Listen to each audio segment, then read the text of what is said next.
Hello, Gay. Hello, Arjuna. How are you? I'm wonderfully well this afternoon. How are you? I am. I just got a wonderful little coaching session, so I'm wonderfully well too. Good. I wanted to riff with you for a few minutes today because we've been getting some very interesting thoughts from some of our brothers on the Manifesto for Conscious Men page on Facebook about really the topic of where does a man access nurturing, loving, feminine energy. And I wanted to share with you this. It feels to me there's a kind of a rift. You could say there's a war going on between two different kinds of conscious man.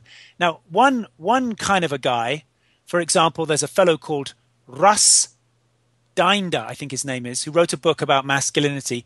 And he feels very strongly, and I can understand why, that we need to break down the stereotypes of masculinity and embrace within ourselves as men the archetype of the masculine and the feminine. So find a balance within ourselves. And on the other hand, there is fellows like my friend in Norway, whose name I can't remember, who has a website called Masculinity Movies. He feels that it's really important that we as men, that we, as some people sometimes put it, keep our nads, they sometimes say, and really fully embody the masculine so we can give our gift of masculinity to feminine energy in women and so create this kind of magnetism and polarity. Now, the interesting thing is there are these two polar points of view. The interesting thing is that people get very, very upset and emotional about this issue. So I thought it was really worth dialoguing about it. Well, good. Well, I think the first thing that comes to mind for me, it's kind of like the difference in religious beliefs. You know that some people have religious beliefs about one thing, some people have religious beliefs about another. But in my opinion, the actual quality of the person's relationships will tell you everything you need to know about their spiritual path. Mm-hmm. You know, that you look at the results you create to find out what your true intentions are. Mm-hmm. And so if a person believes strongly one direction, and if they have created a wonderful, magical relationship with a woman where the woman says, I feel like I'm being worshipped like a goddess 24 hours a day, great. That's a good workable way of being. A person could have that, if they've got that results believing something completely different, that's fine too. But if you're not, then what you have to do is begin to look at your unconscious intentions. How are my beliefs creating the very barrier that's not allowing me to have the kind of intimacy I really want? So I think beyond any kind of beliefs, we need to get in the habit of looking at the results we're producing right now, and that will tell you everything you need to know about your unconscious intentions as well as your conscious intentions. That to me was one of the hugest realizations of my life, was realizing one day, wow, how I'm living my life will tell me what my real beliefs are. You know, and at the time I was in a relationship with a woman where I was always complaining about her being too critical. And when I woke up to this, I realized, wait a minute, I've got an unconscious intention to be criticized, and I have since I was born. And so no wonder it keeps happening over and over again. When I shifted that, you know, at least for the past 31 years, I haven't been in a relationship with somebody who criticized me. In fact, Katie and I don't think either one of us have said anything critical to the other in the last 10 or 15 years. Amazing. You know, I think what you've just pointed to actually is very key. And it brings us back to this question that we posted on the Facebook page a few days ago. What is a conscious man? And once we have found our intention to be conscious men as opposed to asleep men, are we going to discover that consciousness, that awakeness, that aliveness as men in ourselves and in relationship to life? Or are we going to find that consciousness in relationship to women and the feminine? I think that's why men are very polarized. Some men feel that if we define our masculinity in relationship to women and the feminine, we have, as one man put it, given away our nads. That was I actually didn't know what the word nads meant until I heard this. It must be an American term. On the so that's some people feel very strongly about it. And I think the thing that's interesting, and I want to really bring into the light, is why does this topic get people so unbelievably upset? It's fantastic to see how passionate and almost like a tantrum it brings us into either of these extremes. So let's look at what is the wounding that we carry that makes this such an extraordinarily charged topic. Yeah, well, one thing that I think is the reason it's such a charged topic is because masculine energy and feminine energy all come from the same place. They all emerge from a unity, and the closer you get to really owning your masculinity and the closer you get to really owning your femininity, the closer you get to the source of life energy itself, the source, the force of creative energy that flows through the universe. And so it's very powerful stuff. And so I think that, like in my experience, the closer I get to it, the more of my old patterning it pushes up to the surface to kind of be purified in the light of new consciousness.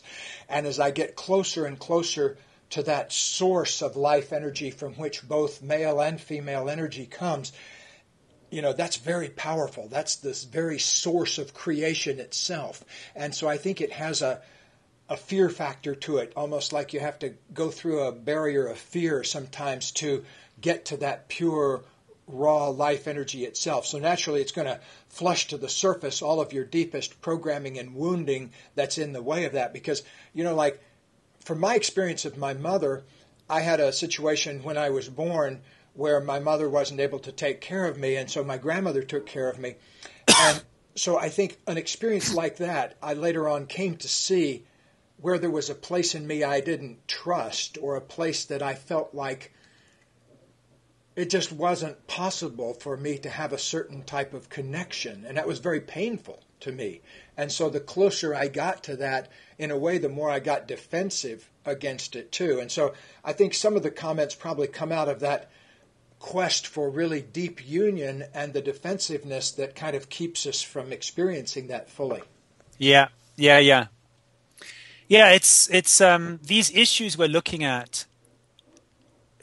It's in a way it's to do with gender identity, but it goes beyond that, because as you've said, beyond probably gender identification is the last layer of personalized identity before you become universal. Yes.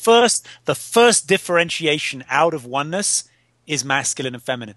I was laughing the other day, and I was reflecting with a friend that if there is a crime scene, and the police come to interview witnesses, and they say, did you see the assailant? I think so. Yes, I think so. Well, was the assailant wearing a hat, right? Mm-hmm. And the person could say, I just can't quite remember if they were wearing a hat or not. Well, was the assailant wearing glasses? I'm not quite sure. Well, was the assailant wearing a coat? I can't quite remember. But if you were to ask, was the assailant a man or a woman? And the person said, I can't really remember. Nobody would believe that, right? You laugh, right? You see the thing? Yeah. Because that's one thing you always notice about somebody. Yeah. If I was to say to you, oh, gay, you have kind of whitish hair. I remember you having darker hair. That would be okay. If I was to say, gay, I thought you had a mustache. That would be okay. If I was to say, gay, I thought you had blue eyes. That would be okay. But if I said, oh, gay, I thought you were a woman, that would be weird, right? Because it's the first identification that we make with somebody, man or woman. Before anything else, that's how you identify somebody. So these issues about gender are very, very, very core. Very much so, because I was thinking, too, to take it out to one more extreme, if the policeman asked, was it a human? I can't remember. Let me see, human dog. I can't remember. Yeah, that would be strange if you couldn't remember what species it was. Right. So it's hovering in there. Man, woman, or human or not human. Those are all kind of very, very core identities. One time on a shamanic journey, I went down through all the layers that I could feel about the pain of my own life and different things I'd experienced being a man. And I got to a certain place where that sort of disappeared, and I became very much aware of a whole bunch of layers of pain that women feel that I had never I don't think, been able to be sensitive to, because I hadn't gone to the depths of my own feelings as a man. And it was a powerful moment for me. Katie always says that I became a raging feminist right after that experience, because I was for weeks I was obsessed with, women who had been oppressed and witches that had been burned hundreds of years ago and people that were being enshrouded in burqas and things like that. And so I was on this rant for a few weeks, because I think what had happened is I'd tapped into this whole other level of feeling that I'd never had known existed before. But I guess the point I was making is it seemed like the key to that was getting down into the depths of a lot of my own masculine wounding, and kind of coming out the other side of that into a more appreciation of the other's pain.